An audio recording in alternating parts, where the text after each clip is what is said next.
시청자 여러분 안녕하십니까. 대한민국이 잘 보이는 곳으로 모셔다 드리는 신통방통 정치한배입니다. 먼저 오늘의 핵심 뉴스입니다.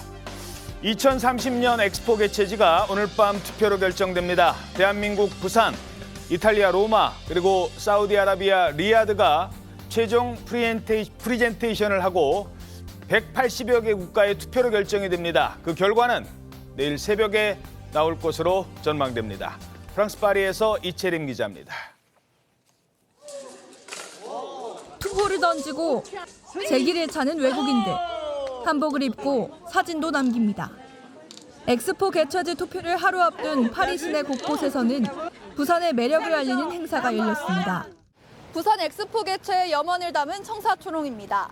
부산 시민들은 이 청사초롱에 불을 밝혀 샌드강 유람선을 타고 파리를 한 바퀴 돌았습니다. 전날 파리에 도착한 한덕수 총리는 BI 대표단 수십 명과 오찬 간담회를 갖고 지지를 호소했습니다.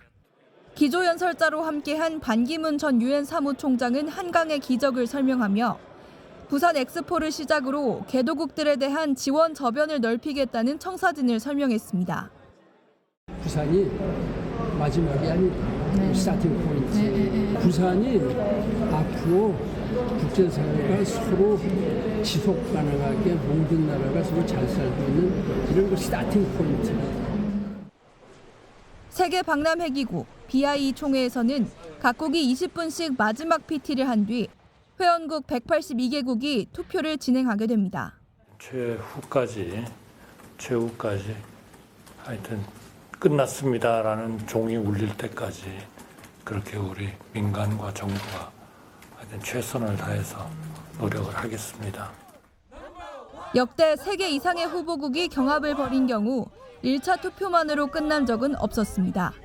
정부는 1차 투표에서 사우디아라비아가 우리보다 많은 득표를 하더라도 2차 투표에서 이탈리아의 표를 흡수해 마지막 역전을 노린다는 전략입니다.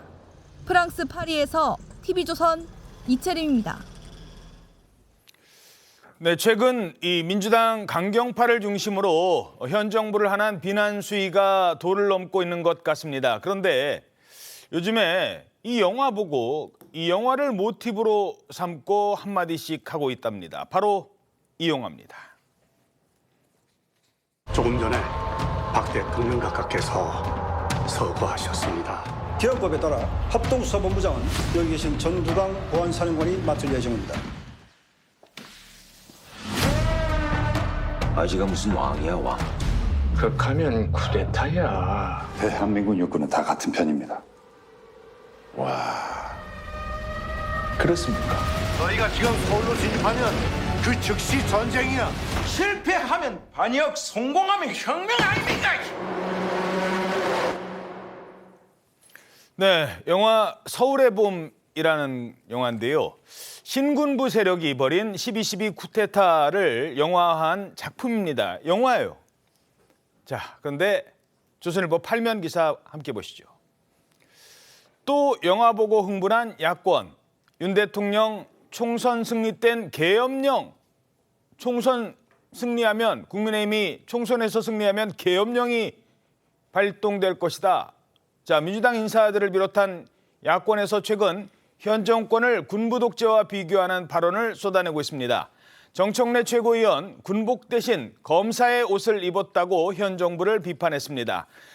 자, 그런데 이 최근 막말 논란 중심에 서 있는 바로 이 사람도 이 영화를 빌려와서 정부를 향해 거친 막말을 쏟아내고 있습니다. 국회가 이 검찰 독재를 종식시킬 수 있는 매우 유효적절한 수단이 있습니다. 그게 바로 탄핵이에요. 국민의힘에서도 대통령 탄핵 발의하면 동의할 사람들 많습니다. 네.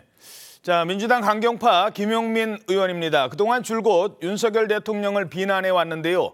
탄핵을 주장해서 저렇게 정치권을 흔들어 놓더니 이번에는 이런 단어가 나옵니다.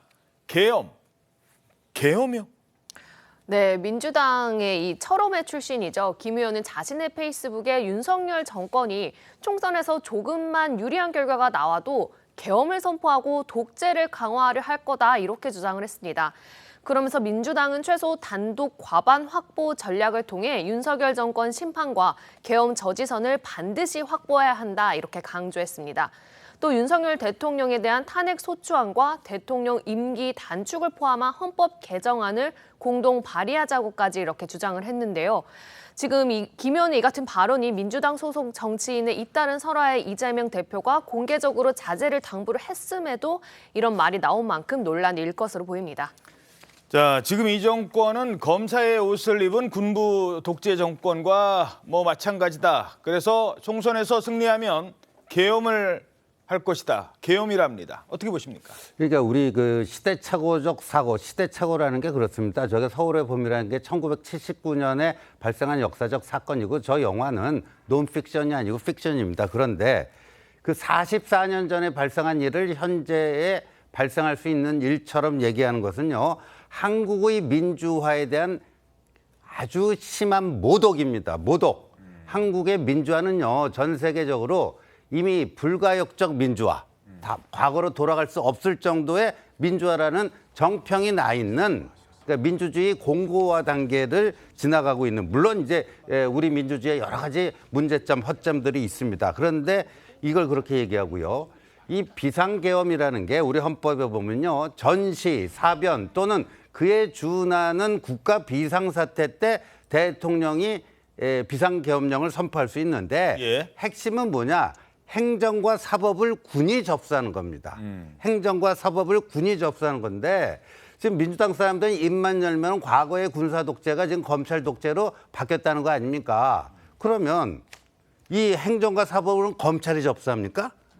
그러니까 이게 헌법적으로도 말이 안 되는 그러니까 적어도 국회의원 정도 돼가지고 뭔가를 얘기할 때는 어느 정도 실현 가능성이 있고 근거가 있는 얘기를 해야 되는데 지금 저분들 얘기하는 거 보면요. 80년대 그 운동권에서 여러 가지 또 이렇게 그 상상의 날을 펴서 기획을 해요. 근데 제가 딱 보니까 그 80년대 운동권 3학년 수준도 안 되는 국회의원들의 그냥 참 뭐라고 논평하기도 뭐한 그런 얘기다 이렇게 봅니다. 예.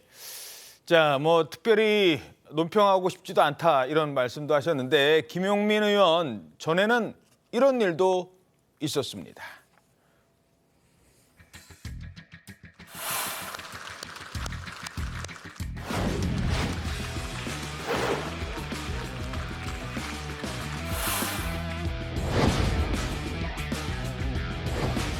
제가 늘 평상시에 얘기했던 얘기니까 자연스럽게 이제 그만하시죠, 그만두시죠 이렇게 얘기를 한 거예요.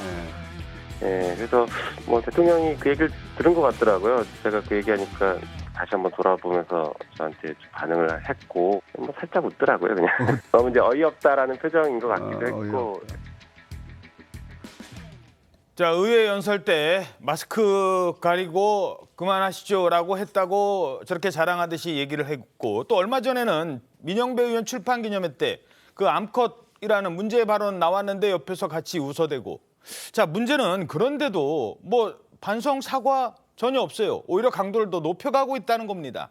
이건 왜 그러는 걸까? 왜 그러는 걸까요? 김용민 의원 나름대로 정치적 소신이나 신념에 의해서 행동한다고 본인 스스로는 그렇게 이야기할 가능성이 저는 높다고 봅니다. 예. 그리고 지금 계엄 이야기를 했는데요. 사실은 이 지금 야당이나 여당이 총선에 임할 때 항상 저지선을 이야기하거든요. 예를 들면 개헌 저지선을 확보해 주십시오. 개헌 저지선이 그럼 3분의 1을 확보해 달라는 이야기잖아요. 예. 또 반대로 또 여당 같은 경우는 탄핵 저지선을 확보해 주십시오. 그것도 3분의 1을 확보해 달라는 이야기인데 계엄 이야기를 이야기하는 것은 계엄 저지선은 얼마일까요? 이 지금 우리나라 헌법에 보면 대통령이 계엄 선포를 할 수 있지만 그걸 바로 국회에 통보를 해야 돼요. 그러면 국회가 과반수를 동의해야만 계엄이 지속될 수 있거든요. 그렇다고 한다면 대통령이 계엄을 못하게 하려고 하면 야당이 그러니까 지금 절반의 의석을 가져야 된다.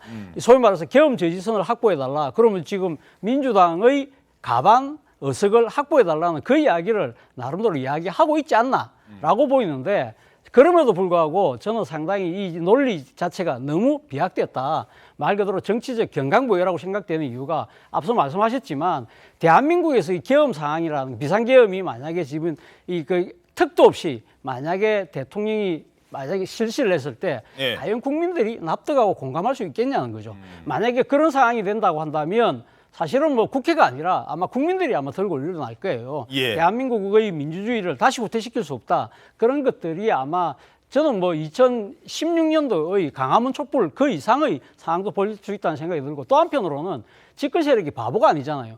아무런 이 지금 그런 징후도 없는데 비상계엄을 선포했다.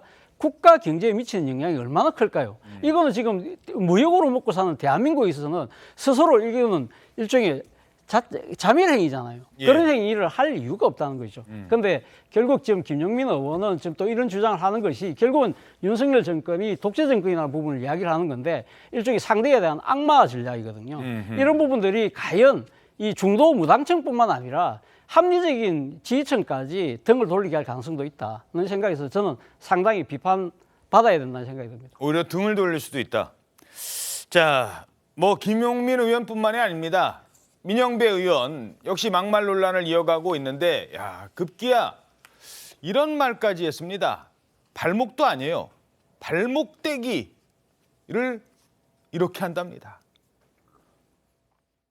윤석열 대통령 탄핵을 얘기하는 것이 1년 전부터 이미 동네 방네 다 하고 있잖아요, 지금. 그걸 국회의원들이 얘기했다고 그걸 뭐 팔리게 진짜 탄핵이 무슨 큰 뭐 난리라도 납니까? 그게? 마땅히 해야 될 일이에요. 안 하면 오히려 직무유기예요. 그때 탄핵해서 딱 발목을 잡아놨으면 발목을 잡는 게 아니라 사실 발목대기를 분질러 놔야 된다니까요.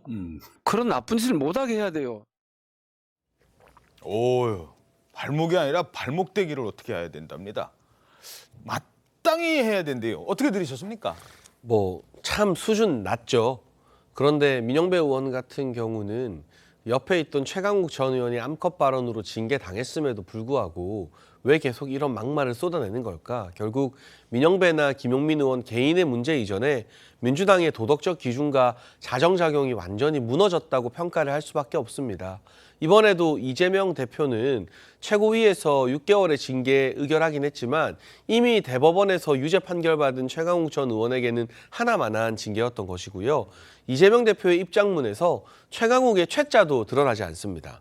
그러니까 당대표가 최강욱 전 의원을 분명히 명시적으로 지적하면서 준엄하게 꾸짖었다면 그 뒤에 김용민이나 민영배 이런 사람들이 좀 눈치 보고 조심하는 척이라도 했겠죠. 누가 잘못했는지 뭘 잘못했는지를 얘기 안 했어요. 네, 그런데 지금 그런 분위기가 아니죠. 여론이 안 좋으니 마지못해 6개월 징계는 내렸습니다만 당대표 이재명 대표가 직접 나서서 최강욱 전 의원을 꾸짖는 분위기가 아니기 때문에 민영배나 김용민 의원 같은 사람들은 아 이래도 되는구나. 계속 막말해서 내가 강성 지지층의 어떤 팬덤 효과만 누리면 다음번 국회의원 되겠구나라는 얄팍한 생각을 하고 있는 것인데요. 이런 막말이 총선 가까워서 터지면 수도권에 있는 의석수 10개, 20개 날려버리는 막말이거든요. 예. 지금 제어하지 않으면 내년 3월, 4월에는 또 과열됐을 때 어떤 막말이 더 나올지 모릅니다. 사실 저희 국민의힘 같은 경우는 지난 총선 직전 때 여러 가지 설화가 터지면서 참 많은 손해를 입었습니다. 그래서 더 각별히 주의하고 있는데 민주당 같은 경우는 너무 많은 의석수에 도취되어서 이런 막말을 내뱉어도 지도부가 주의도 주지 않고 이게 총선 국면에서 상당히 관리하기 힘든 리스크가 될 것 같습니다. 예, 지금 제어하지 않으면 나중에 총선 때는 어떤 얘기가 나올지 모른다. 오히려 더 민주당한테 불리하다. 이 대부분의 그렇게 생각을 하는데 근데 이분들은 이런 얘기를 하고 옆에서 박수를 쳐줘요. 그리고 당대표는 지난번에 엄정 대처하겠다고 경고를 했습니다만 그런데도 오히려 더 막말이 줄기는커녕 수위는 높아지고 있습니다. 자, 이재명 대표는 과연 이 막말 수위를 낮추려는 의지가 있을까? 어떻게 보십니까? 예, 이재명 대표가 뭐 얼마 전에 강한 어조로 그런 그 막말에 대한 뭐 경고성 그거를 메시지를 날렸죠. 그런데 저는 지금의 이게 상황을 어떻게 보느냐? 이재명 대표와 철험회가 짜고 치는 이중 플레이다 이렇게 봅니다. 이재명 대표와 철험회가 짜고 치는 이중 플레이다. 근데 이 철험회는 그 친명 중에서도 가장 전위부대적 성격을 지니고 있지 않습니까? 그럼 이재명 대표가 뭐 한마디 얘기를 하면은 가장 먼저 앞장서서 실천을 해야 될 사람인데 거꾸로 가고 있잖아요. 그러니까 이재명 대표의 발언에 반하는 지금 행동을 하고 있지 않습니까? 철험회가. 그러면 이건 뭐냐? 이재명 대표는 그래도 이게 선거라는 게 개딸이라든가 그런 골수 지지층뿐만 아니라 이 중도 무당층까지 봐야 되니까 대표로서는 그런 역할을 그런 발언을 할 수밖에 없는데 우리는 또 우리대로 개딸을 결집시켜야 되는 그게 있다. 그러니까 역할 분담이 돼 있는 거예요. 그러니까 짜고 치는 이중 플레이라는 게 명확하다. 예. 아니면 저거는요 사실상 철험회가 그게 아니라면 이재명 대표에게 항명을 하는 거 아니겠습니까? 예. 근데 지금 누가 항명하고 있다고 누가 판단을 하겠습니까? 그래서 결국은 저는 어제도 얘기했지만 내년 4월 10일 총선은 개딸 전체주의에 대한 자유민주주의의 심판 선거가 될 거라고 봅니다. 역시 철험회 소속이죠. 요즘에 공천 앞두고였을까요? 뭐 철험회 소속 의원들이 한마디씩 돌아가면서 하는 것 같아요. 황운하 의원도 거듭니다. 이번에는 탄핵 얘기를 또 꺼내듭니다. 어떤 얘기였을까요? 한 장관은 탄핵 사유가 지금 차고 넘칩니다. 국민에게 권한을 위임받아서 장관에게 질의하는데 엉뚱한 얘기로 질문한 사람을 공격하려고 하고 있어요. 곧바로 몸을 뒤로 의자로 제껴버립니다. 이게 바로 헌법 위반입니다. 명백한 탄핵 사유입니다. 민주당 바보 아니야 뭐 이런 식으로 발언하고 다닙니다. 이런 사람이 탄핵 안 당하고는 누가 탄핵 당합니까?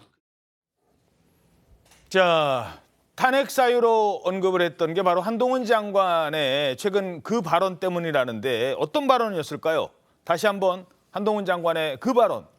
자, 이게 민주주의야 멍청아라고 누군가 얘기했을 때 돌려줬던 발언이었습니다. 이게 민주주의다 멍청아 뭐 이렇게 얘기했죠. 이게 민주당이다 멍청아 이렇게 하는 게 국민들이 더 잘 이해하실 것 같아요. 네. 많은 분들이 이제 그런 얘기를 했었어요. It's democracy라고 하니까 지난번에도 지적하셨잖아요. It's democrat 했으면 오히려 더 좋았을 것이다. 거의 그 얘기를 이제 한 거예요. 한동훈 장관이. 그 방송을 봤는지는 몰라도. 자, 그런데 저 얘기가 탄핵 사유라고 보세요?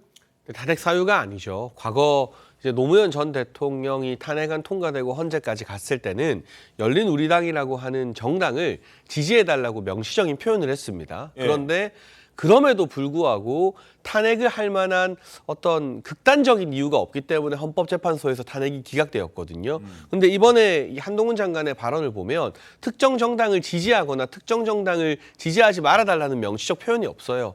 이 정도의 어떤 정치적으로 해석될 수 있는 발언을 가지고 탄핵 사유라고 한다면 우리나라에 탄핵 안 당할 국무위원이 아마 없을 겁니다. 보수 진보 막론하고 나서요. 그래서 계속해서 한동훈 장관에 대해서 탄핵거리는 것은 이 개딸이라고 하는 강성 팬덤의 지지를 얻기 위한 일종의 정치적 제스처, 공수표가 된 지 오래고요. 지금 이동관 방통위원장에 대해서는 방통위 부처 업무가 마비되는 실익이 있기 때문에 민주당이 30일 본회의에서 탄핵안 또 발의하겠다고 나서지 않습니까?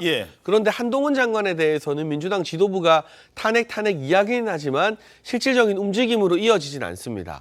막상 탄핵했다가는 국민의 역풍이 훨씬 더 두렵기 때문일 텐데요. 저는 한번 이렇게 제안하고 싶습니다. 공수표 남발하지 말고 자신 있으면 한번 탄핵해보시라.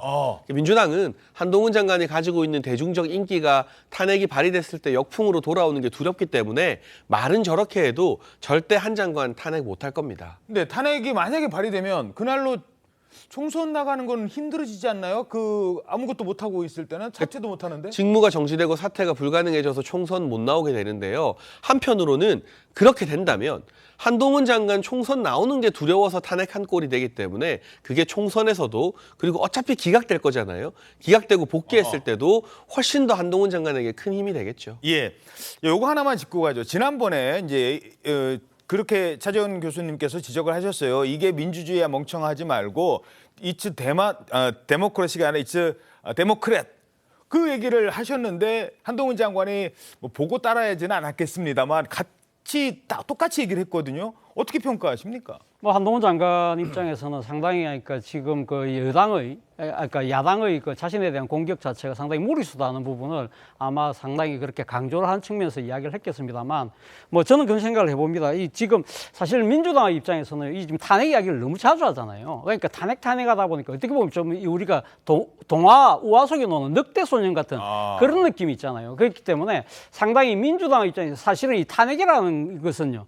사실은 이런 부분들은 상당히 중요한 일종의 야당의 그러니까 행정부에 대한 견제책인데 이런 것들이 남발되는 경우에는 상당히 이러한 정치적인 의미 자체를 스스로 깎아내릴 수가 있다는 것이고 예. 특히 무엇보다도 지금 일선 검사들에 대한 탄핵까지 이야기를 하는데 저는 뭐 손준성 검사는 몰라도 다른 검사들에 대한 이야기는 뭐 한자성어로 이야기하면 견문발급 그러니까 지금 모기 잡자고 칼을 휘두르는 꼴처럼 되기 때문에 그러한 모습을 지켜보는 유권자들은 뭐라고 생각하냐면 이거야말로 이 지금 입법권과 지금 상당히 국회를 지배하고 있는 야당의 일종의 오만, 독선, 독조로 볼 가능성이 있다는 거죠. 그렇기 때문에 저는 이 당연한 부분은 당연하게 야당의 강력한 정치적 무기임에도 불구하고 이것을 다루는 데 있어서는 정말 신중하게 다뤄야만 결정적일 때 정말 요긴하게 쓸 수 있다는 생각이 듭니다. 예, 사실 그 지금 지적하신 내용을 민주당 의원들이라고 모를까요?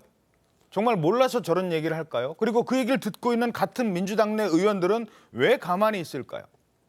자, 강경파 의원들이 이렇게 막말을 쏟아내는 거를 듣고만 있고 강경파 의원들이 이렇게 계속 얘기하는 것에 대해서 민주당 내에서 쓴소리하는 조응천 의원이 이렇게 얘기합니다. 생계형 국회의원. 22대 국회의원이 한 번 더 되겠다고 어떻게 손들고 공천 잘 받기 위해서 노력하는 것이 그게 그렇게 중요한 것 같아 보이지는 않는다. 21대 국회의원으로서의 그 지금 총평을 하자면은 한마디로 말씀드리면 비로함이거든요. 강성 지지층의 눈밖에 나지 않으려고 노력을 하는 것 같고. 네. 그래서 어느덧 이 직업형 국회의원, 생계형 국회의원들로 지금 되어가는 거 아닌가. 네. 그런 아쉬움이 있어가지고. 정치가 바뀌. 이렇게 질문드리죠. 지금 말씀하신 조응천 의원, 뭐 윤건영 의원, 뭐 김종민 의원 이런 분들은 이미 눈밖에 났어요. 그러니까 뭐 저런 얘기 하시지만 중간에 이제 애매하신 분들은 내가 생각이 이렇게 좀 다르지만 지금 한마디 했다가 또 이번엔 내 머리에 수박 씌워지는 거 아니야? 이런 걱정을 할까요? 공천 앞두고? 그렇죠. 뭐 사실 뭐 지금 국회의원들을 만약에 성향상 분리한다고 한다면 생계형도 있지만 나름대로 소신형도 있거든요. 앞서 뭐 말씀하신 비민계 의원들도 그렇고 우리가 앞에 이야기했던 김용민, 뭐 하우나 이런 분들도 상당히 나름대로 소신형이죠. 그런데 문제는 이 정당에 있어서의 이 지금 다수를 형성하고 있는 침묵하는 다수가 그냥 침묵으로 끝날 경우에는 그건 정당의 역할을 할 수가 없는 거고 그거는 말 그대로 국회의원 역할도 제대로 못하는 거잖아요.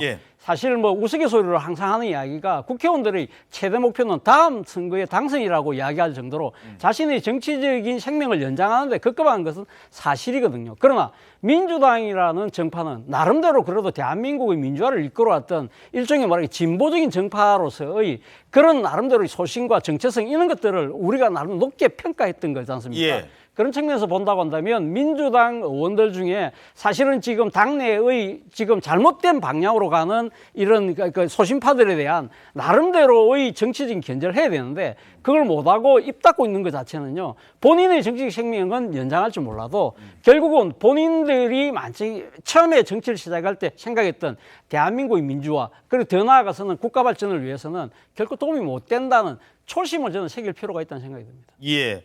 하지만 지금 뭐 아까도 말씀드렸습니다만 김종민 의원 지역구, 윤영찬 의원 지역구 이른바 개딸들의 지지를 받고 있는 다른 민주당 내 인사들이 나 여기 다음에 출마할래 이렇게 와서 있기 때문에 지금 그런 일이 내 지역구에서 내가 지금 공천 받아야 되는데 말 한마디 잘못했다가 민주당에서 자객들이 온다. 이건 부담이 될 수밖에 없거든요. 그렇죠. 부담이 되는데 이러한 상황을 사실은 역전시킬 수 있는 사람은 딱 한 사람 있죠. 이재명 대표죠. 사실은 민주당 입장에서는 제가 봤을 때는 어게인 2016년이 제일 필요한 상황이죠. 어게인 2016년이 뭐냐면 당시 그 문재인 대표가 백의종 중원하면서 내려놓고 김종인 비상대책위원장을 내세우면서 혁신 공천을 했잖아요. 소위 말하는 막말, 싸가지 논란을 일으키는 의원들을 제일 먼저 척결했거든요. 그러면서 당내 소신파들에 대해서 상당한 또 나름대로 정치 입지를 보강해 줬어요. 그러면서 국민들의 입장에서는 상당히 당시 민주당의 오만, 독선 이런 부분들에 대해서 생각을 달리하면서 지지가 모아졌던 것이기 때문에 사실은 과연 어게인 2016년 상황으로 과연 이재명 대표가 결단할 수 있느냐가 앞으로 최대의 관건이 아닐까 생각이 듭니다. 알겠습니다. 자, 그런데 거친 막말을 쏟아내고 있는 건 민주당 내 뭐 강경파 의원들뿐만이 아닙니다. 그 뒤에 있는 강성 지지층들이 있기 때문이겠죠. 비명계를 향해서는 조금 전에 얘기해드린 일부 의원들을 향해서는 정치적 행위라고 뭐 보는 사람들도 있어요. 그게 좋든 나쁘든. 그런데 이번에는 정치인도 아니에요. 이 연예인을 타겟으로 공격을 퍼붓고 있다고 합니다. 연예인인데 누굽니까? 네, 바로 월드스타 이정재 씨입니다. 이정재요? 네, 지난 주말 이정재 씨와 한동훈 장관이 한 고깃집에서 저녁을 먹고 이 찍은 사진이 SNS에서 화제였습니다. 그러자 이제 민주당 지지 성향이 많은 그 온라인 커뮤니티에서 한 장관이 아닌 이정재 씨를 향한 비판이 쏟아지고 있는데요. 아니 왜요? 같이 밥 먹었다고? 네, 그 이유가 가장 주 이유인 것으로 보입니다. 이정재 씨 왜 그랬어요? 극우와 친구 이런 글도 올라왔고요. 김어준 씨가 운영하는 딴지일보 자유 게시판에는 예? 이정재 손절 이런 원색적인 비난이 난무하고 있습니다. 어허. 어제도 뭐 저희들 잠시 이 사진 전해드렸습니다만 한동훈 장관 그리고 이정재 씨는요 30년직이에요. 고등학교 친구래요. 어떤 인연인지 좀 볼까요? 왼쪽에 있는 이정재 그리고 오른쪽에 있는 한동훈 두 학생이 어렸을 때 저 사진 보이십니까? 졸업사진에도 저렇게 같이 나와 있어요. 1973년 동갑내기 현대고등학교 5기 동창. 그런데 1995년에 이정재 씨는 모래시계로 스타덤에 올랐고 한 장관은 사법시험에 그때 합격을 합니다. 또 2022년 둘 다 제2의 인생이 열리죠. 이정재 씨 바로 그 유명한 넷플릭스 이 영화 오징어 게임으로 에미상을 수상을 했죠. 저 때 이정재의 모습입니다. 야, 저 모래시계 때. 근데 알고 봤더니 저 때 이정재가 잘 나갈 때 한동훈 장관은 그때 사법시험에 합격했대요. 둘이 얼마나 축하해 줬겠습니까? 그런 사이예요. 자, 그리고 지금은 한동훈 장관은 법무부 장관이 됐습니다. 그래서 야, 오랜만에 밥 한번 먹자. 그래서 그래, 뭐 먹자. 물론 둘이 그냥 조용히 먹을 수도 있었겠죠. 근데 이제 사진을 올린 것은 뭐 나름 이유는 있을 거라고 생각합니다. 그런데 어느 날 저녁 같이 밥 먹었다고 지금 저렇게 되는 거예요? 어떻게 보십니까? 그러니까 저 사진도 팬들이 올린 거예요. 그러니까 어디서 이정재 씨나 한동훈 장관이 올린 것이 아니라 그러니까 워낙 유명 인사들이다 보니 알아보는 사람들이 많았을 것이고 그렇죠. 사진 찍자고 하는 분도 많은데 친절하게 거기에 대해 응한 것뿐이죠. 그리고 이정재 씨가 연예인으로서 어떤 정치적 성향이나 정치 현안에 대한 의견을 밝혔다면 저는 거기에 대한 옳고 그름의 비판은 감수해야 된다고 봅니다. 그런데 이번 사안은 이정재 씨가 정치적 성향을 밝힌 것이 아니라 그냥 고등학교 친구와 밥 먹은 게 다예요. 그것만 가지고 그 친구가 현직 장관이라는 이유로 이 정치적 특정 팬덤의 원색적 비난의 대상이 되는 건 과해도 너무 과하다고 생각을 하고요. 많은 중도층과 무당층 국민이 이걸 보고 어떻게 생각하겠습니까? 아니 고등학교 동창이랑 밥 먹었다고 개딸이라는 강성 팬덤이 오징어 게임으로 국위선양한 우리나라 대표 배우를 이렇게 공격하고 물어뜯는구나. 저 되게 이상한 팬덤이다라고 생각하지 않겠어요? 그러니까 이 강성 팬덤 때문에 그 정치 집단에 대한 지지를 거두는 현상도 요즘 많이 일어나고 있거든요. 그러니까 이런 과도한 악플이나 이 정치적 공격이 결코 그 팬덤이 좋아하는 정치인이나 정당에도 득이 안 된다라는 말씀을 드리고 싶네요. 지금 사진 나오고 있습니다만 뭐 요 대목에서 이런 얘기하면은 좀 죄송합니다만 역시 이정재는 학교 다닐 때부터 잘생겼어요. 이 인기가 많았을 것 같고 한동훈 학생은 역시 공부를 열심히 했을 것 같은 그런 모습인데 아니 둘이 30년 전 친구 고등학교 친구 만나는 게 문제가 된다. 아니 그러니까 30년 우정을 그 개딸들의 그 알량한 정치적 감각으로 저렇게 맹공을 퍼붓는다는 거는요. 이거는 좀 뭐 이렇게 뭐 우리가 보통 생각하는 상식, 윤리 이런 데에 그냥 역행하는 거고요. 거꾸로 생각하면은 이른바 이제 한국의 좌파들은 또 자기 쪽 응원해주는 연예인들에 대해서는 뭐 개념 연예인이다 이렇게 하면서 뭐 엄청 띄우잖아요. 근데 우리가 다 2008년에 경험하지 않았습니까? 뇌송송 구멍탁, 미국산 소고기 먹으면 뇌가 송송 탁. 근데 그때 한 그 여자 탤런트인가요? 나는 미국산 쇠고기를 먹느니 차라리 내 입에 청산가리를 털어넣겠다. 이런 그 극단적인 극언을 한 그 연예인도 있고 그런데. 또 이제 문재인 전임 정권 때는 그런 분들을 갖다가 또 그냥 출연도 잘 시켜주고 중용을 해요. 근데 그게 다 새빨간 거짓말이고 터무니없는 얘기고 그런 게 다 드러났잖아요. 근데 그 해당 여 배우가 뭐 제대로 된 유감 표명이라도 한마디 했습니까? 근데 이정재 씨는 그냥 밥 먹은 것뿐이에요. 나는 한동훈을 좋아한다 이런 얘기를 한 것도 아니에요. 아니고요. 공개적으로. 그렇죠. 예. 어떻게 보십니까? 예, 뭐 고등학교 친구끼리 지금 뭐 간만에 식사할 수 있죠. 그런데 저 사진 보고 저는 조금 약간 이상하다 생각을 했어요. 왜냐하면 이정재 씨가요. 2030 부산 엑스포 홍보대사예요. 아하. 저는 파리가 있는 줄 알았어요. 아하. 그래서 지금 유치 행사에 체계적인 배우잖아요. 예. 그래서 나 힘을 못하고 있는 줄 알았는데, 강남에서 밥 먹고 있다고? 저는 왜 이 순간에 거기 있지? 이런 생각을 할 정도인데 좀 의아했어요. 예. 근데 어쨌든 뭐 두 분 말씀도 저는 충분히 일리 있다고 보지만, 그러나 상당히 시기가 공교로운 시기라는 것이죠. 그래서 이 지금 한동훈 법무장관이니까 법률적 용어로 이야기하면 일종의 미필적 고의가 있던 것은 아니었을까.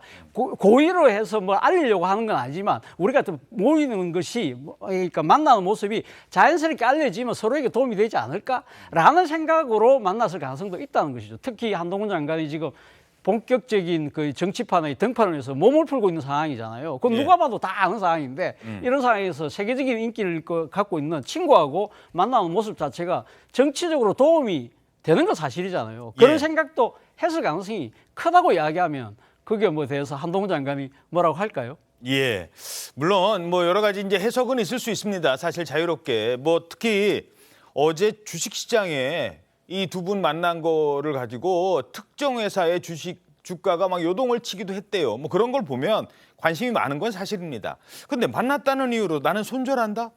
저 배우가 내가 싫어하는 누구랑 만났다는 이유로 나는 싫어한다? 글쎄요. 여기에 대해서는 조금 생각해 볼 필요가 있다는 겁니다. 자, 이런 상황에서 이런 거친 막말을 제어해야 될 이재명 대표가 오히려 지금 앞으로 당권을 본인에게 더 확실한 이른바 그립감이라고 하죠. 강하게 밀고 나가려는, 강화하려는 방안을 추진하고 있다는 겁니다. 어떤 선택일까요? 들어보시죠.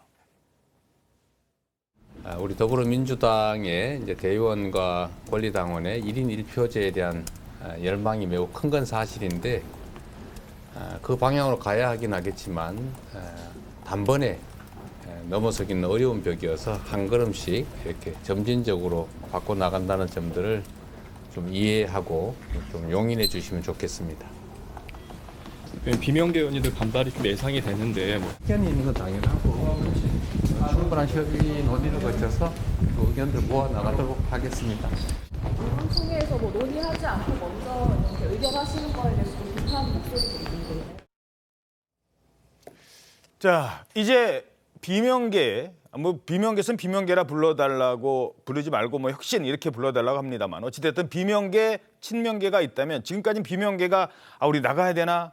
뭐 이상민 의원은 탈당 얘기하고 있고 또 지금 뭐 다른 모임 만들고 있고 하지만 크게 못 움직이고 있었어요. 근데 이제 친명계에서 이재명 대표가 움직이기 시작하는 것 같습니다. 그 대목입니다. 자, 오늘자 조선일보 보시겠습니다. 조선일보 신면 기사입니다. 야당, 민주당, 당원까지 고쳐서 개딸 권한 키웠다. 권리당원 표 반영 비율을 높였다는 겁니다. 자, 그러니까 지금 대의원 반영 비율을 확 낮추고 당원들 비율을 높인 거예요. 이러니까 비명계에서는 아니 우리가 개딸당입니까? 이런 비난까지 나오고 있다고 합니다. 자, 황 기자, 이게 어떤 내용이에요 지금? 네, 민주당은 어제 당무위를 열어서 권리당원의 표의 가치를 3배 이상 높이기로 결정했습니다. 현재는 권리당원 60표 정도가 대의원 1표와 맞먹었는데 이걸 20대 미만으로 조정하기로 한 겁니다.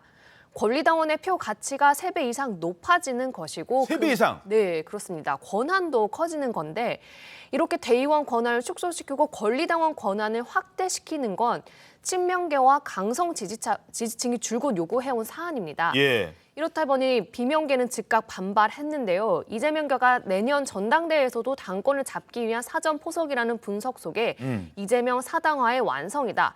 팬덤 정치의 늪에 스스로 빠지는 길 이런 비판이 이어졌습니다. 자, 물론 이건 이제 전당대회와 관련된 거예요. 당대표 뽑는 문제입니다. 그러니까 뭐 내년 총선 공천과 그런데 내년 총선, 내년 다음에 전당대회 때도 또 이재명 대표 체제로 간다는 게 유력해진다면 앞으로 전당대회뿐만 아니라 공천 과정에서도 강하게 반발 못하는 거예요. 그런 분위기로 간다는 거예요.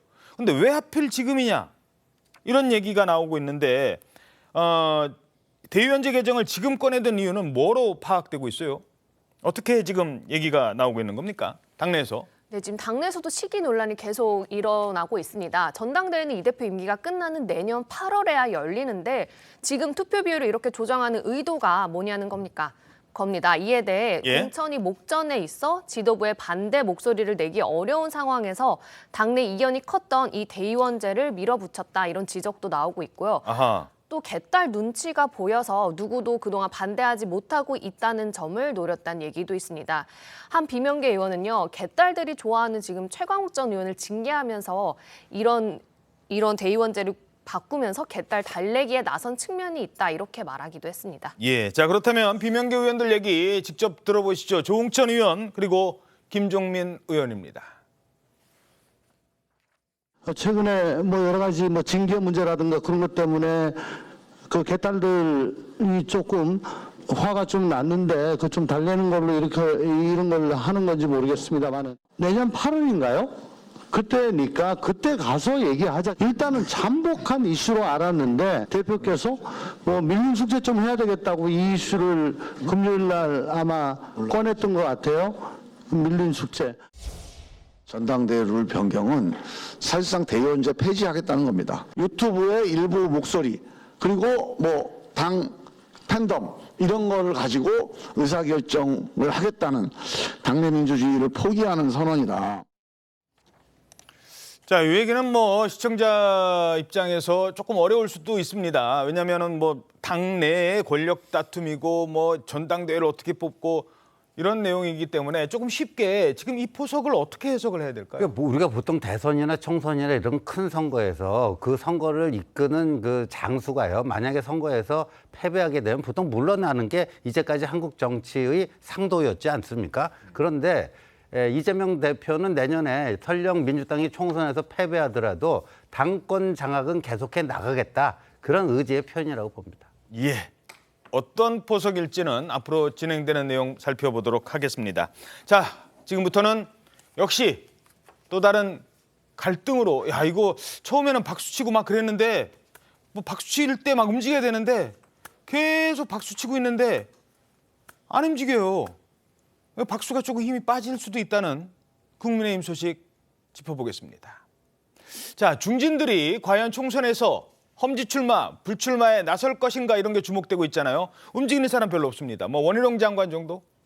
그런데 어제 나 여기 찍고 나온 사람이 있습니다. 부산 해운대구 3선 하태경 의원 총선 약 50일 전에 먼저 도전장을 냈습니다. 그런데 장소가 험지라고 했잖아요. 험지. 종로였습니다. 오늘자 조선일보 6면 보시겠습니다.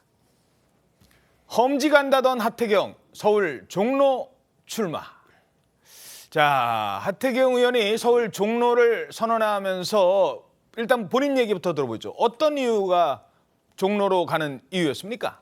네, 하 의원은 당내 누구도 수도권 총선 전략을 세우거나 방향을 잡지 못하고 있다며 자신이 기준이 되겠다 이렇게 선언을 했습니다.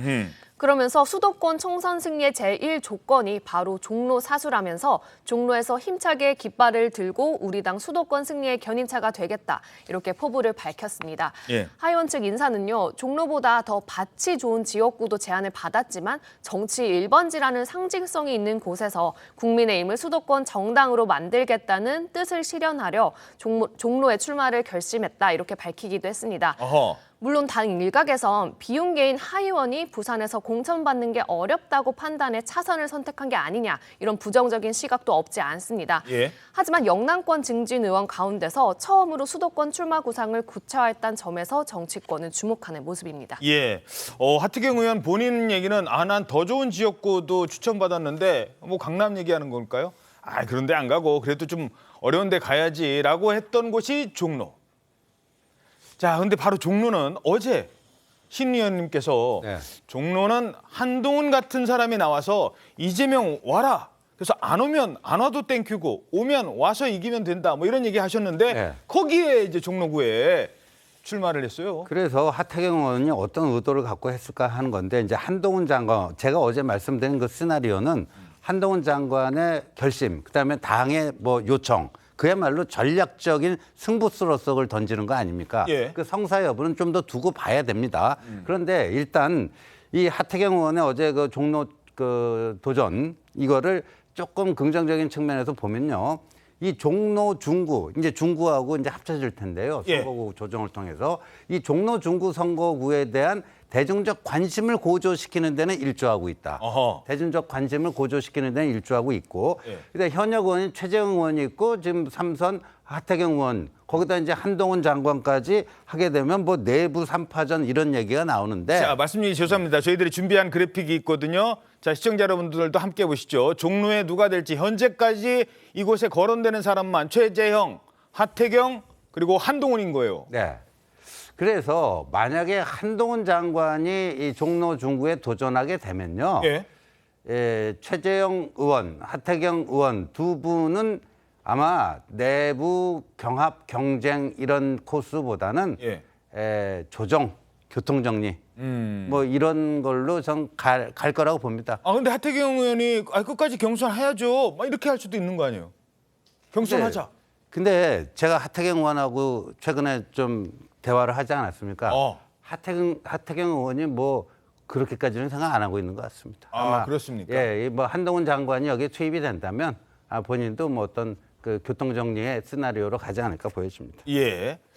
자, 어떻게 전망하세요? 요 종로가 갑자기 확 지금 종로 상황에 대해서는요. 아까 뭐 영어 말씀하신 게 영어로 한마디로 이야기하면 it depends. 그러니까 상황에 달려 있다. 그러니까 it depends. 그러니까 첫 번째는요. 한동훈 활용법이죠.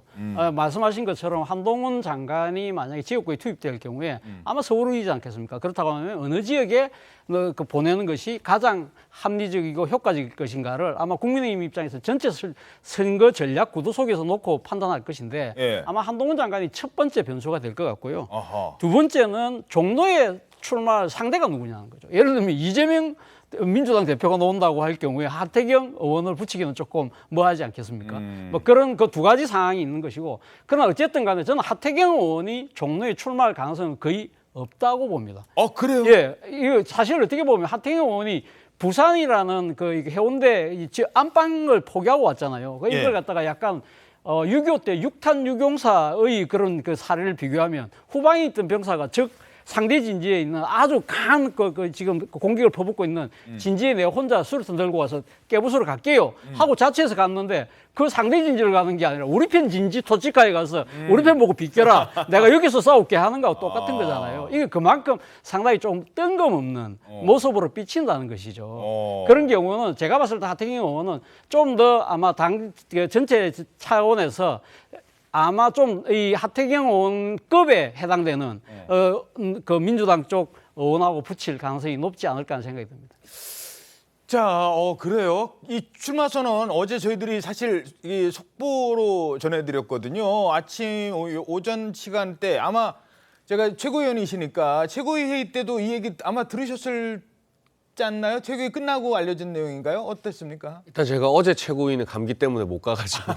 분위기는. 근데 이게 별도로 최고위에서 논의될 사안은 아니었던 것 같고요. 물론 개인의 정치적 결단이기 때문에 다만 또 종로에는 우리 당 현역 의원인 최재형 의원이 있어서 경쟁이 예고되어 있습니다. 그런데 이제 민주당 의원이 있는 곳으로 가는 것도 의미가 있지만 주요 포인트에 국민의힘 경선이 관심을 끌게 되면 민주당 후보 누가 되건 상관없이 주민들이 국민의힘 경선에 집중하게 되거든요. 그럼 거기서 이겨버리면은 본선에서 이긴 또 결과가 나오기도 하고요. 그래서 제가 이게 뭐 좋은 선택이다 나쁜 선택이다 거론하는 건 적절치 않고 아무튼 다양한 많은 자원들이 수도권과 서울에 도전하면 좋겠습니다. 네. 장해찬 최고위원이 참 말을 쉽게 편하게 강하게 하시는 분인데 요 질문은 상당히 지금 조심하시는 것 같아요. 자, 그러면 당과 최재형 의원 반응도 궁금하거든요. 어떻게 나오고 있습니까? 네, 최재형 의원은 자신의 SNS에 역시 종로구는 정치 1번지입니다. 이런 제목의 글을 올렸습니다. 최 의원은 한동훈 장관에 이어 하태경 의원까지 종로구 출마를 선언했다면서 정치 1번지 종로구를 지켜내는 게 내년 총선 승리를 위해 중요하다. 그러나 누구나 꿈꾸지만 쉽게 다가설 수 없는 것이 종로구고 종로 구민의 마음이다라고 했습니다. 그러면서 내년 총선에 임하는 각오를 더욱 굳건히 하겠다. 이렇게 해서 사실상 경선 의지를 내비쳤습니다. 당 지도부는 하 의원이 당과 협의하지 않았다며 좀 당혹감을 표했습니다. 상경할 때는 좀 높게 평가했던 당내에선 종로가 험지냐 이런 비판도 나왔고 당 지도부 관계자는 당 입장에선 민주당 현역이 있는 지역구에 도전해줬으면 하는 기대가 있었다며 다소 아쉬움이 남는다고 하기도 했습니다. 예. 자, 그러면 하태경 의원이 가면 보통 현역 의원이 있는 곳에 갈 때 얘기도 안 하고 가지는 않거든요. 아마 전화를 했거나 뭔가 얘기를 했을 거예요. 저 그쪽으로 가려고 하는데 괜찮겠습니까? 와. 그렇게 할 사람은 없을 거고. 자, 뭐라고 얘기했는지 직접 한번 들어보시죠. 하태경 의원이 얘기하는 최재형 의원과의 관계 들어보시죠. 최재형 의원님은 제가 정말 조심스럽게 종로에 도전한다는 말씀을 들으시고 당신이 어떻게 막으시겠나 양해를 하겠다. 당하고도 상의를 했고요. 지금 종로에 출마하기로 확정된 사람이 아무도 없고 제 출마를 양해를 해주셨습니다. 야, 요거 좀 어려운 질문 드리겠습니다. 이미 이제 종로에는 한동훈 장관을 놓고 그리고 이재명 대표를 부르는 게 맞다고 예측을 하셨기 때문에 만약에 공천심사위원장이시라면 이 세 사람 중에 어떻게? 그러니까 당연히 조정을 하죠. 그러니까 한동훈 장관이 종로 중구 선거구에 나간다는 거는 한동훈 개인의 어떤 선택이 아니라 당의 전략적 판단 아니겠습니까? 당의 이제 에이스급 정치인이 되는 건데 그래서 저렇게 이제 하태경 의원이 뭐 이렇게 당에서 이미 양해를 받았다 그거는 사실과 좀 다른 얘기 같고요. 제가 파악한 그 정보하고는 조금 차이가 있습니다. 당에서는 아까 우리 여기 앵커께서 소개해 주신 약간 그런 떨떠름한 반응입니다.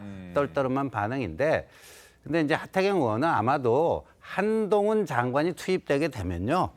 적당한 곳으로 또 이렇게 새로운 가능성이 있다. 그렇게 찾아갈 거라고. 그러니까 내부 경쟁까지 하지 못할 거라고 봅니다. 예. 그리고 또 하나만 제가 이제 덧붙이면 이게 또 민주당 후보가 누구가 나올지까지는 보고 나서 결정할 가능성이 크다는 겁니다. 진짜 한동훈 갖다 놨는데 그냥 뭐 별다른 사람은 아니진 않겠지만 이재명 대표가 안 온다면 또 얘기가 달라질 수도 있기 때문에. 자, 이렇게 지금 당이 요즘 좀 어수선해요.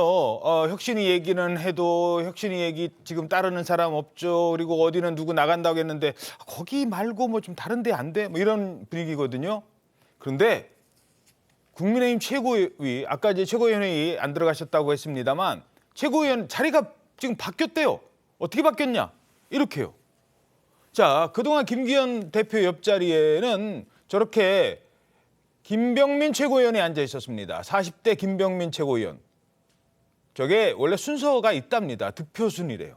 근데 어제 보궐선거로 최고위에 합류한 김석기 최고위원. 김석기 전 경찰청장 지내시고 의원도 지내시고 근데 어찌됐든 이 영남권 인사거든요. 자, 이렇게 되니까 그림이 어떤 그림이 나오느냐? 밑에 그림 보세요. 김석기 그다음에 누굽니까? 옆에 윤재욱. 자, 김기현 대표 좌우로 김석기 최고위원과 윤재욱 원내대표가 있는 거예요. 김석기 최고위원은 서울경찰청장 출신의 경북 경주예요. 경주에서 재선 의원 했고요. 윤재욱 원내대표는 경기경찰청장 출신의 대구의 3선 원내대표입니다. 야, 이거 그림이 지금 수도권 걱정한다는데 좌우로 영남 인사가 앉아있네. 어떻게 보셨습니까?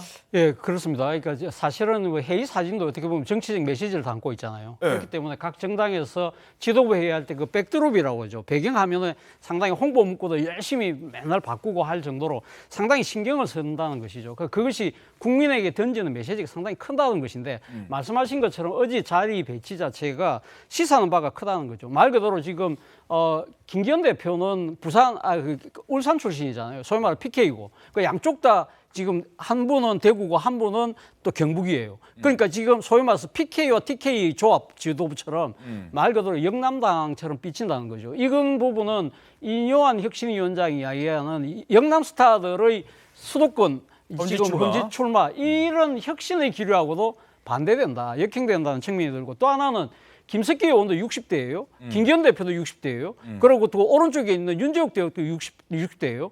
그러면 지금 이 국민의힘 이 지도부 자체가 상당히 지금 노년들로만 구성되어 있는 것처럼 상당히 지금 착시가 일어나는 상황이 된다는 물론 거죠. 김병민 최고위원 김병민 최고하고 지금 장희찬 최고도 있지만 만약에 이 지금 그 이전의 그림을 보면 장희찬 최고까지도 지금 딱 잡히는 구도였는데 그렇게 쉽지 않다는 거죠. 그러니까 국민의힘이 지금 예. 젊은 층에게 다가가려는 그러한 노력하고는 좀 반대된다. 그리고 아. 또 하나의 문제가요. 예. 지금 앞서 민주당이 뭐라고 하면 검찰공화국 이야기하잖아요. 예. 그런데 지금 대표 양쪽에 계신 분들이 다 고위직 경찰 출신이에요. 사람들이 이런 이야기예요.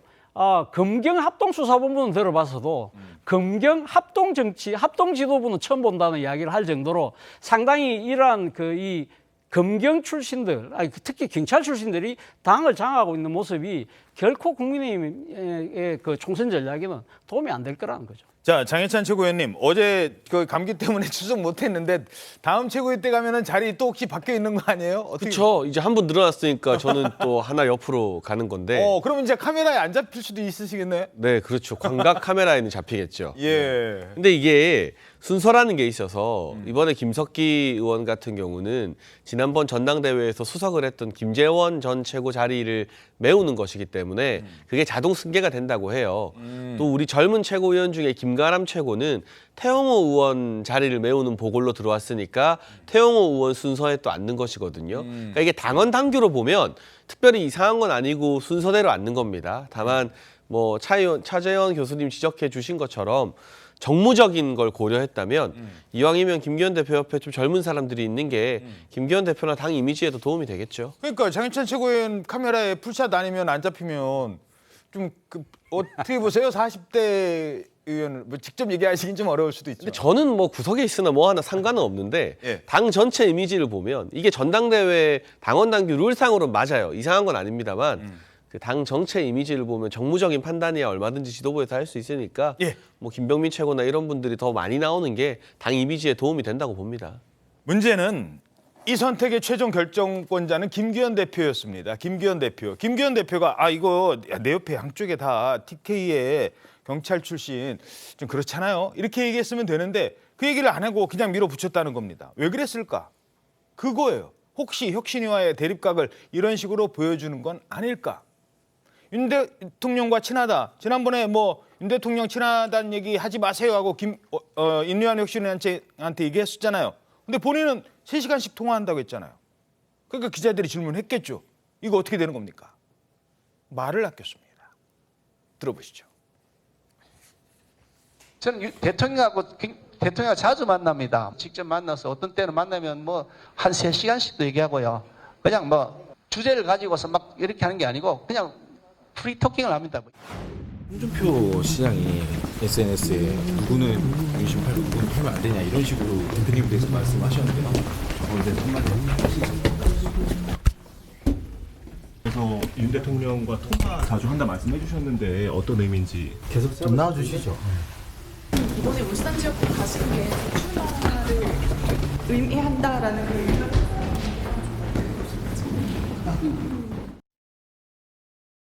자, 이게요 지금 분위기가 황민지 기자 일단 이거부터 좀 알아보죠. 지금 지도부가 안 움직이잖아요. 그러니까 이달 말까지 30일까지 뭔가를 내놔라라고 혁신위에서 최후 통첩 비슷한 걸 했어요. 근데 지금 30일 목요일이에요. 이제 며칠 남지도 않았어요. 별 얘기 안 나와요. 그러니까 혁신위에서는 그냥 빨리 문 닫읍시다 라는 얘기까지 지금 나오는 것도 사실이랍니다. 누구는 안 하겠대요. 막 이런 얘기 나오는 거예요. 인류한 위원장이 지금 열심히 다독거려가면서 갑니다만 이래서는 그냥 문 조용히 조기 종료되는 것 아니냐는 얘기가 나온다고요.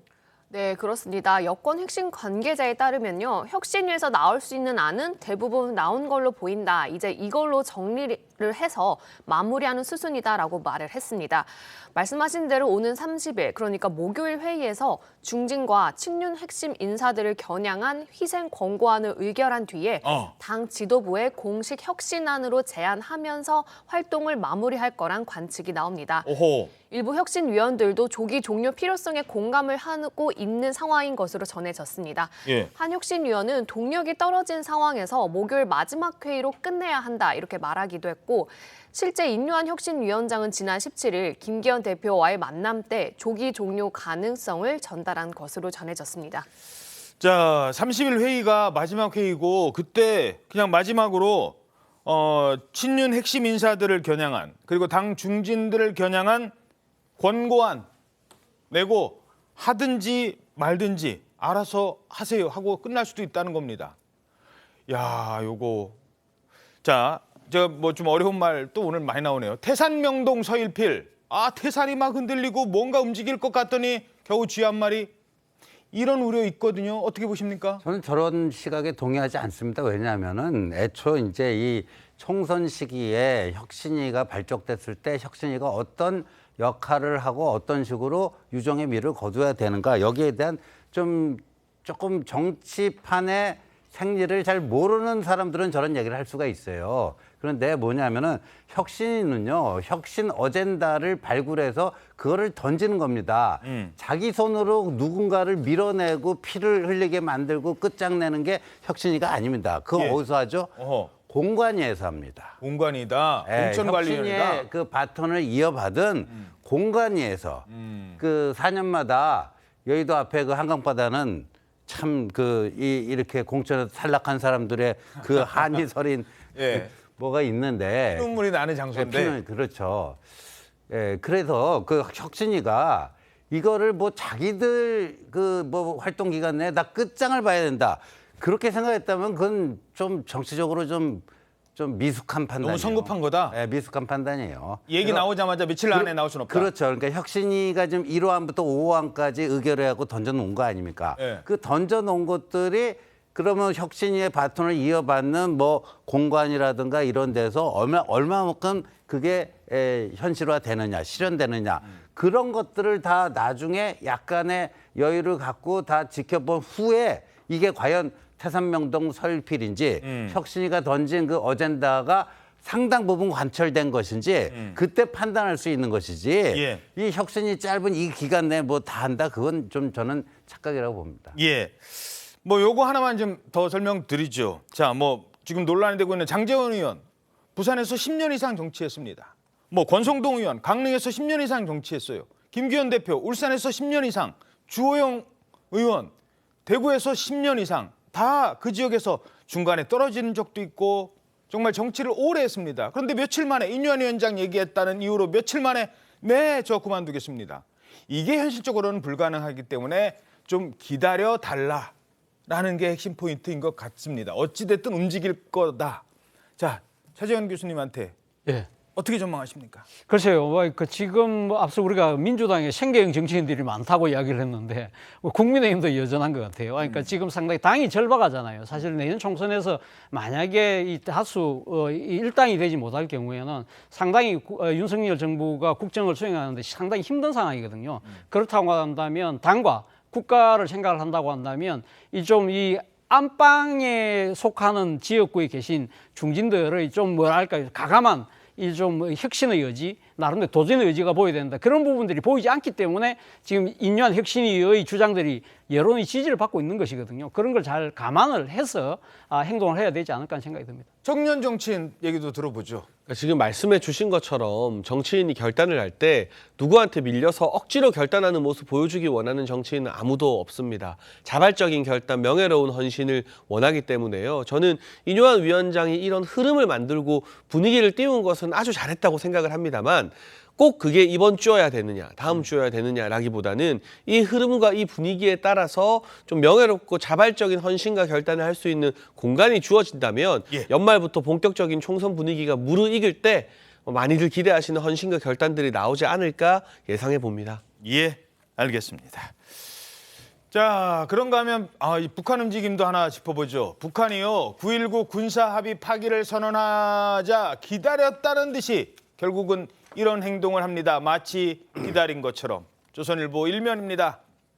자, 북한 GP에 이 감시초소죠. 이 감시초소에 지금 병력뿐만 아니라 중화기를 재투입하고 있습니다. 5년 전 폐쇄됐던 비무장지대 감시초소 GP에 병력 중화기 어떤 게 투입된다.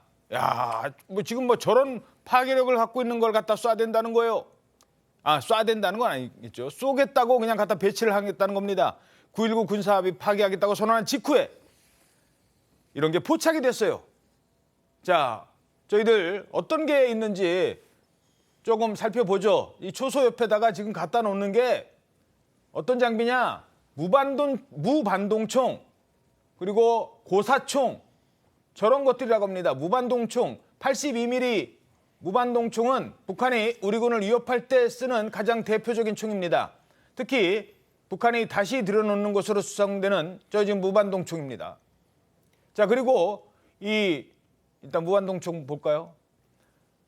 자, 그리고 나서 또 고사총이라는 게 있어요. 이거 조금 작은데 소총보다는 커요. 이 고사총은 뭐냐? 고사총 언제 들어보셨죠? 제가 옛날에 속보로 장성택 채용당했을 때 이 총, 정말 끔찍한 총입니다. 사람이 앞에서 쏘면 그냥 뻥 하고 더 이상 표현하면 안 됩니다. 이런 총이에요. 저런 장성택 채용했던 고사총을 무시무시한 무기들을 지금 GP에 갖다 놓는다는 겁니다. 보란 듯이 기다렸다는 듯이. 자, 이런 심상치 않은 북한의 움직임 전문가의 분석으로 들어보시죠. 언제든 쏠 수 있게. 개방돼 있으면 언제 쏠지를 모르니까 계속 긴장을 하게 되는 부분이 있거든요. 실제 그런 형태로 북한이 발사를 해가지고 한계모 연평도도 마찬가지고. 야, 정말 자기네들이 그 위성 발사해서 이러면은 우리 지금 검토하고 일부 효력 정지할게 1조 사망 하나 얘기했는데 그래? 끝. 지금 기다린 것 같아요. 이미 이제 2018년 9.19 군사합의는요, 제가 봐서는 2020년 6월에 개성에 있는 남북 연락사무소를 북한이 일방적으로 폭파했을 때 그 휴지 조각이 된 겁니다. 그리고 저런 북한의 행위는요, 결국 북한이 후회하는 날이 조만간 온다. 왜냐하면은 북한의 그 군사 전략은 아시다시피 비대칭 전략입니다. 그렇죠. 재래식 군비에서는 도저히 게임이 안 되니까 핵 미사일의 선택과 집중을 통해서 군사적인 균형을 맞춰보겠다. 뭐 이런 거 아닙니까? 근데 저런 식으로 하면요, 우리도 이 비례성, 충분성 원칙에 따라서 우리도 대응할 수밖에 없습니다. 대응하게 되면 당할 수 있을 것 같아요. 북한이 못 당합니다. 그다음에 우리가 또 쓸 수 있는 북한의 아킬레스건이 뭐냐면요, 대북 확성기 방송. 이거는요, 진짜 북한이 끔찍하게 생각하는 겁니다. 2015년도 그 박근혜 정권 당시에 북한이 그 목함 지뢰 도발하지 않았습니까? 처음에는 자기들이 한 거 아니라고 그렇게 잡아대다가 확성기 딱 트니까 깨갱하고 그냥 다 인정하는 거 아닙니까? 저는 북한 저런 거에 따라서는 우리 군이 차분하게 비례성, 충분성 원칙에 따라서 입각하면요, 조만간 김정은이 후회할 거라고 봅니다. 예, 지금 망원 카메라로 저렇게 잡혔는데요. 저렇게 GP를 벌써 그냥 갖다 놓고 저기에다가 설치를 하고 있습니다. 자, 여기까지는 전해드려야 될 것 같습니다. 우리 군 맞대응 시사했죠? 네, 김명수 합동참모의장은 우리 군도 9.19 남북 군사합의 이행 차원에서 철수했던 GP, 그러니까 비무장 지대 내 감시초소 원상복구를 시사했습니다. 앞서 보신 사진처럼 우리 군 당국에 따르면요, 북한군이 비무장 지대 내 GP 복구에 나선 모습이 이번 달 24일부터 포착이 됐었습니다. 북한이 최전방 지역의 군사적 긴장감을 지금 높이려는 의도로 읽히는데요. 이런 가운데 김 의장은 어제 기자들과 만난 자리에서 우리 군 GP를 복원할 것이냐 이 질문에 적의 행동에 달려 있다며 신뢰를 깬 건 북한이라고 답했습니다. 특히 내가 하고 싶은 건 군대다운 군대, 행동하는 군대를 만드는 것이라며 북한의 행동에 따라 대비태세를 유지하는 게 가장 큰 임무, 이렇게 언급하기도 했습니다. 예. 자, 우리 지금 대응도 좀 더 지켜봐야 될 것 같습니다. 요 서울에서 이런 일이 있었답니다. 서울 용산구 하니까 그 대통령실 있는 그 용산구예요. 거기 곳곳에 웬 낙서가 있었대요. 이런 낙서가. 지금 뭐라고 써요? 뭐 써있어요, 저거? 이가리? 이가리래요.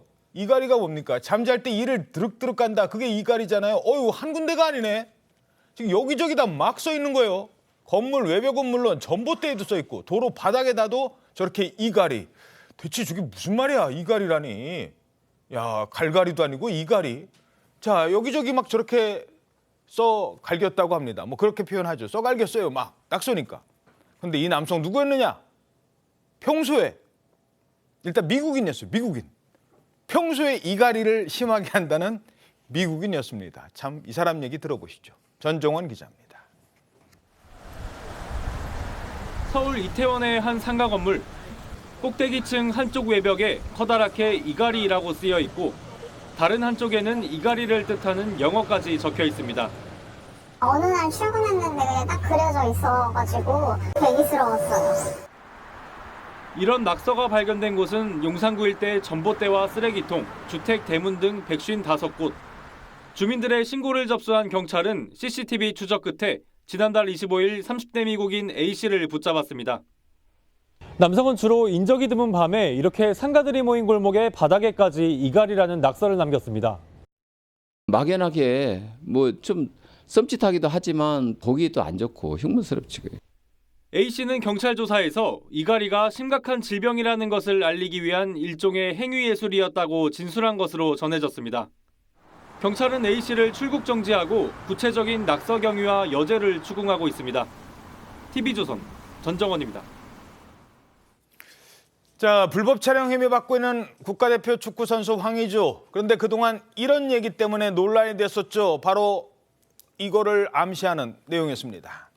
상대 여성이 누군지를 얘기를 한 거예요. 이 입장문을 밝히면서 방송하는 공인. 그럼 우리가 알 수도 있는 사람? 결혼까지 한 사람? 뭐야? 결혼까지 했던 여자야? 뭐 이러면서 오히려 피해 여성인데 많은 사람들한테 관심 끌게 하고 이게 2차 가해로 이어지는 논란이 있었잖아요. 그런데 이번에 또 다른 문제가 생깁니다. 황 씨가 피해자의 신상을 제3자에게 알려줬다고요? 그렇습니다. 조선일보 단독 보도입니다. 이 황의조가 영상 유포자가 형수라는 걸 알게 된 이달 중순께 그때쯤에 피해자에게 연락을 취했다고 합니다. 용의자가 누군지 경찰로부터 들었느냐. 예. 나에게 연락하기 싫으면 내 매니지먼트에라도 연락을 해달라. 이렇게 연락을 했는데 피해자가 수일 동안 답을 하지 않았습니다. 어허. 그랬더니 이번에는 이제 누군지 아느냐가 아니라 형수가 누명을 썼다. 우리의 일과는 별개로 억울한 사람이 있어서는 안 되지 않겠느냐 하면서 처벌 불원서를 경찰에 내달라 이런 취지의 메시지를 보냈다고 합니다. 예. 이번에도 피해자 답이 없었습니다. 그랬더니 황의조가 주변 인물에게 이 피해자의 연락처를 주면서 나랑 함께 이 처벌 불원서 내달라고 부탁해보자 와. 이렇게 청했다는 겁니다. 그 사람 누군지 알잖아요. 네, 그러면 이 조선일보 이제 보던데요. 이 피해자 입장에서 볼 때요, 이 연락을 한 사람 황의조 씨의 주변 인물. 일면식도 없었던 사람이라고 해요. 좀 안 그래도 심리적으로 불안할 텐데 얼마나 또 이게 불안했을까 싶은데 그래서 또 다시 이제 연락에도 답을 하지 않았습니다. 그래서 결국 경찰에는 황의조 씨의 처벌 불원서만 제출이 된 상황이 된 거죠. 야, 저러면 2차 가해인데 왜 저런 행동을 했을까요? 네, 저런 행동은 좀 아쉬운 부분이 있습니다. 일단 기본적으로 성범죄에 있어서 피해자는 위축될 수밖에 없습니다. 그렇지. 그리고 본인의 신상이 공개될까 봐 또 다른 두려움에 떨게 되는데 이렇게 지금 언론의 집중 공격 그리고 집중적인 관심을 받고 있는 상황에서 피해자의 신상을 유추할 수 있는 저런 단서를 흘린다거나 그리고 형수에 대한 처벌 불원 의사서를 받기 위하여서 다른 사람에게 이 피해자의 신상을 노출한 부분은 사실상 2차 가해로 이루어질 수 있는 부분이 보이거든요. 대법원 양형위원회에서도 성범죄의 중요한 어떤 가중처벌 요건 중에 2차 가해가 발생했느냐 여부까지도 살펴보고 있기 때문에 이런 행동은 앞으로도 더욱더 조심할 필요가 있을 것 같습니다. 예. 자, 지금 경찰은요, 이 황의조 선수 휴대전화 이거 지금 포렌식 한대요. 이게 포렌식이 뭐냐?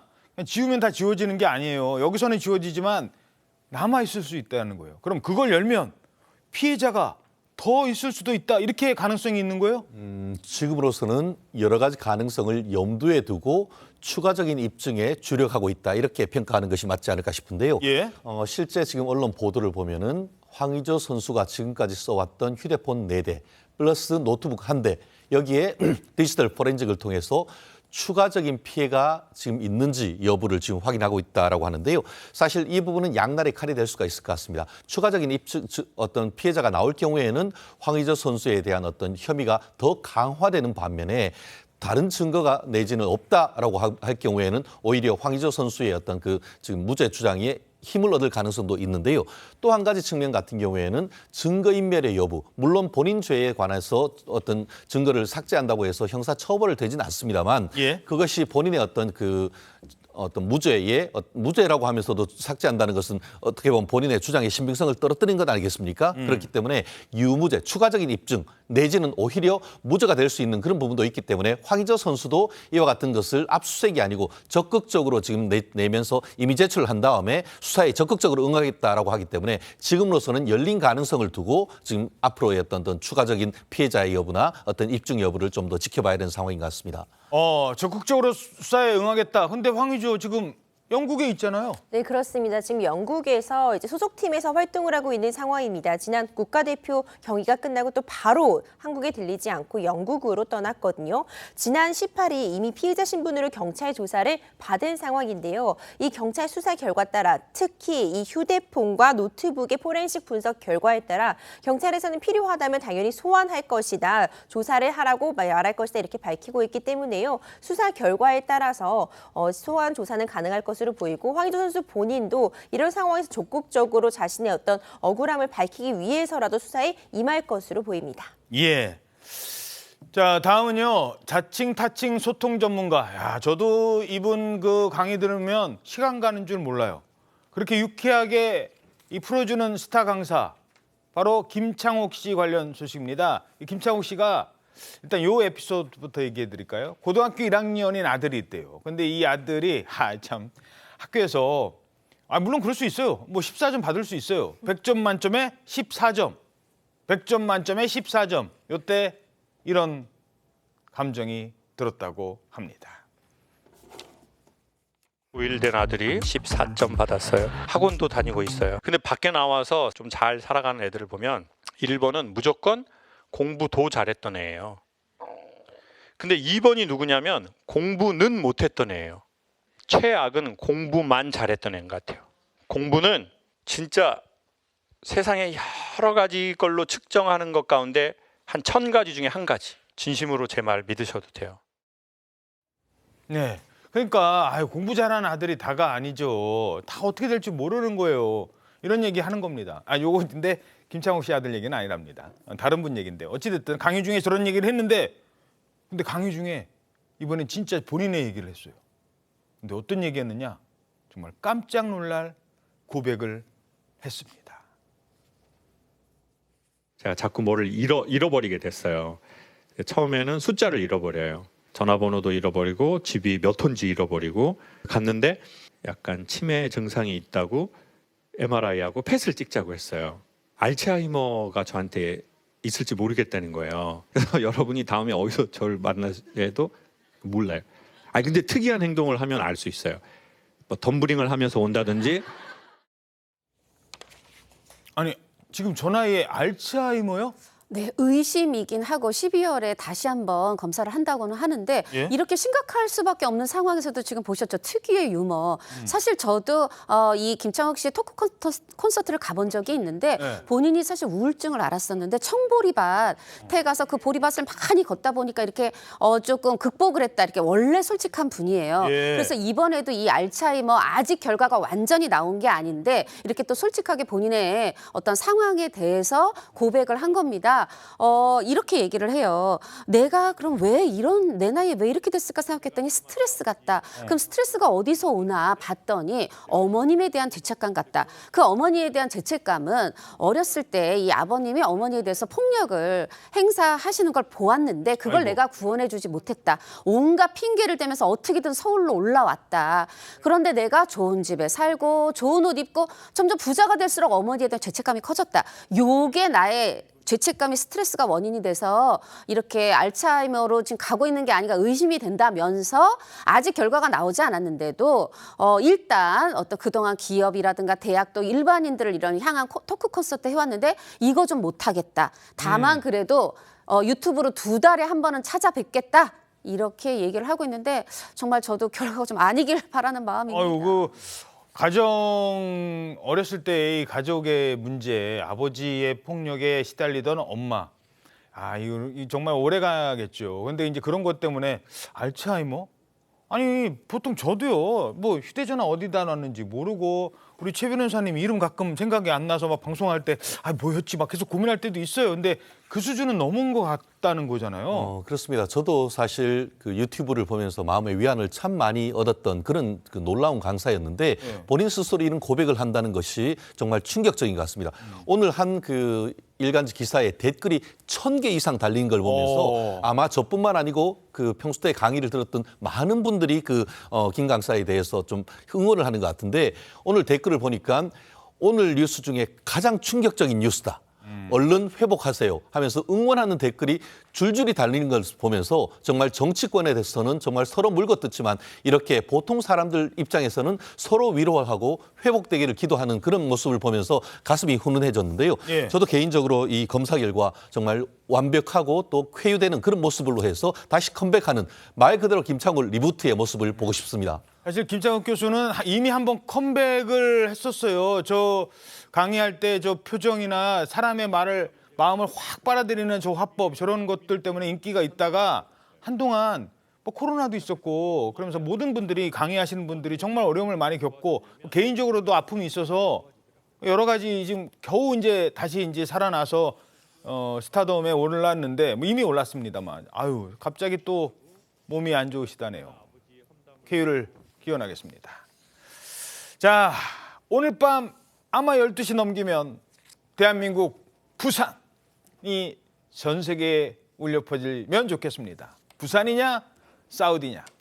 2030 엑스포 개최지가 드디어 결정이 됩니다. 투표가 이루어지는 파리에서 지금 막판 총력전 펼쳐지고 있습니다.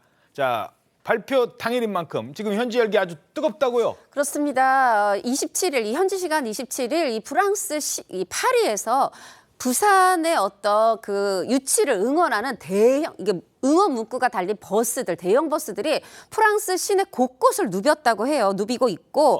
버스 어떤 버스인지 한번 볼 수 있을까요? 자, 지금 농악대들이 저렇게 하고 있고. 저런 부분은 또 저건가 봐요. 에펠탑 밑을 지나가고 있네요. 네, 그렇죠. 저런 대형 버스가 이렇게 프랑스 파리 시내 곳곳을 누볐고 또 이 부산 응원 거점이 있어요. 하나는 프랑스 그 파리 주재 한국문화원이 있고 또 한 곳은 이 오늘 밤 투표가 열리는 그 국제 박람회 기구 그 총회장 진입로에 보면은 부산 홍보존이 있거든요. 예. 비스트로 부산이라고. 거기서는 완전 지금 이 유치를 응원하는 구호와 함성이 끊이지 않고 있다고 하고요. 예. 파리 세느강변에 많은 분들이 유람선 타러 선착장 가시잖아요. 거기에 우리나라 시민단체분들이 청사초롱 들고 응원하고 있고 해외 파리뿐이 아닙니다. 국내 부산에서도 오늘 저녁 8시 30분에 부산 시민회관 대극장 여기에서 1000여 명이 참석해서 이 부산에 이 월드 엑스포를 유치하자는 이 시민들의 응원전이 열릴 예정입니다. 가능성은 지금 얼마나 됩니까? 네, 부산 is ready 맞죠? 많은 분들이 지금 부산 열띤 응원해 주시고 계신데요. 치열한 접전이 좀 예상이 되고 있습니다. 이달 초에요. 미국 언론 포브스는 사실 사우디아라비아 리야드가 가능한 모든 장원을 동원해서 경쟁에서 좀 유리한 고지에 접하고 있는 것이 아니냐 이런 기사를 내놓기도 했는데요. 개발도상국가의 차관을 지원하는 방식으로 퍼주기 공세를 이어가고 있는 데다가 지금 이번 대회 유치를 위해 10조 원이나 이제 쏟아붓겠다 이렇게 밝혔기 때문이죠. 예. 하지만 우리 부산 충분히 승산은 있습니다. 만약 경우의 수를 따져볼 필요가 있는데 1차 투표에서 회원국 3분의 2 이상의 어떤 지지를 받는 그런 나라가 없으면 결선 투표까지 가게 되거든요. 1차 투표에 이어서 결선 투표까지 가게 된다면 예. 우리 부산도 충분히 승산이 있다 이렇게 보고 있습니다. 최 변호사님 살살 떨려요. 지금 부산 시민들 많이 떨리실 것 같아요. 저도 떨립니다. 나 떨고 있니? 예. 그런데 이 떨림이 정말 환호의 어떤 그 함성으로 지금 바뀌기를 국민들이 다 기원하는 것 같은데요. 선거는 구도가 70%라고 합니다. 그런데 이 3파전에서 결정적으로 지금 결선 투표가 있습니다. 예. 50%를 1차에 못 넘으면은 결선 투표로 가는데 이 선거의 다이나믹스라는 것이 1차에서 1등 했다 하더라도 2차 결선에 갔을 때 2등이 1등 되는 케이스가 상당히 있습니다.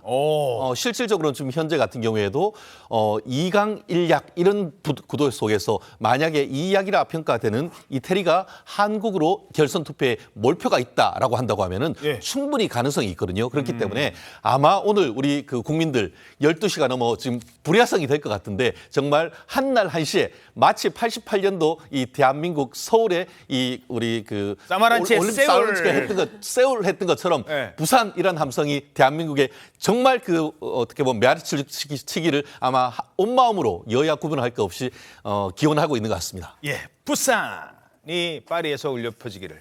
저희는 1분 뒤에 돌아오겠습니다. 네, 오늘 아침 대한민국 잘 보이셨습니까? 오늘 하루 당신의 대한민국 신통방통이 응원해드리겠습니다. 여러분 고맙습니다.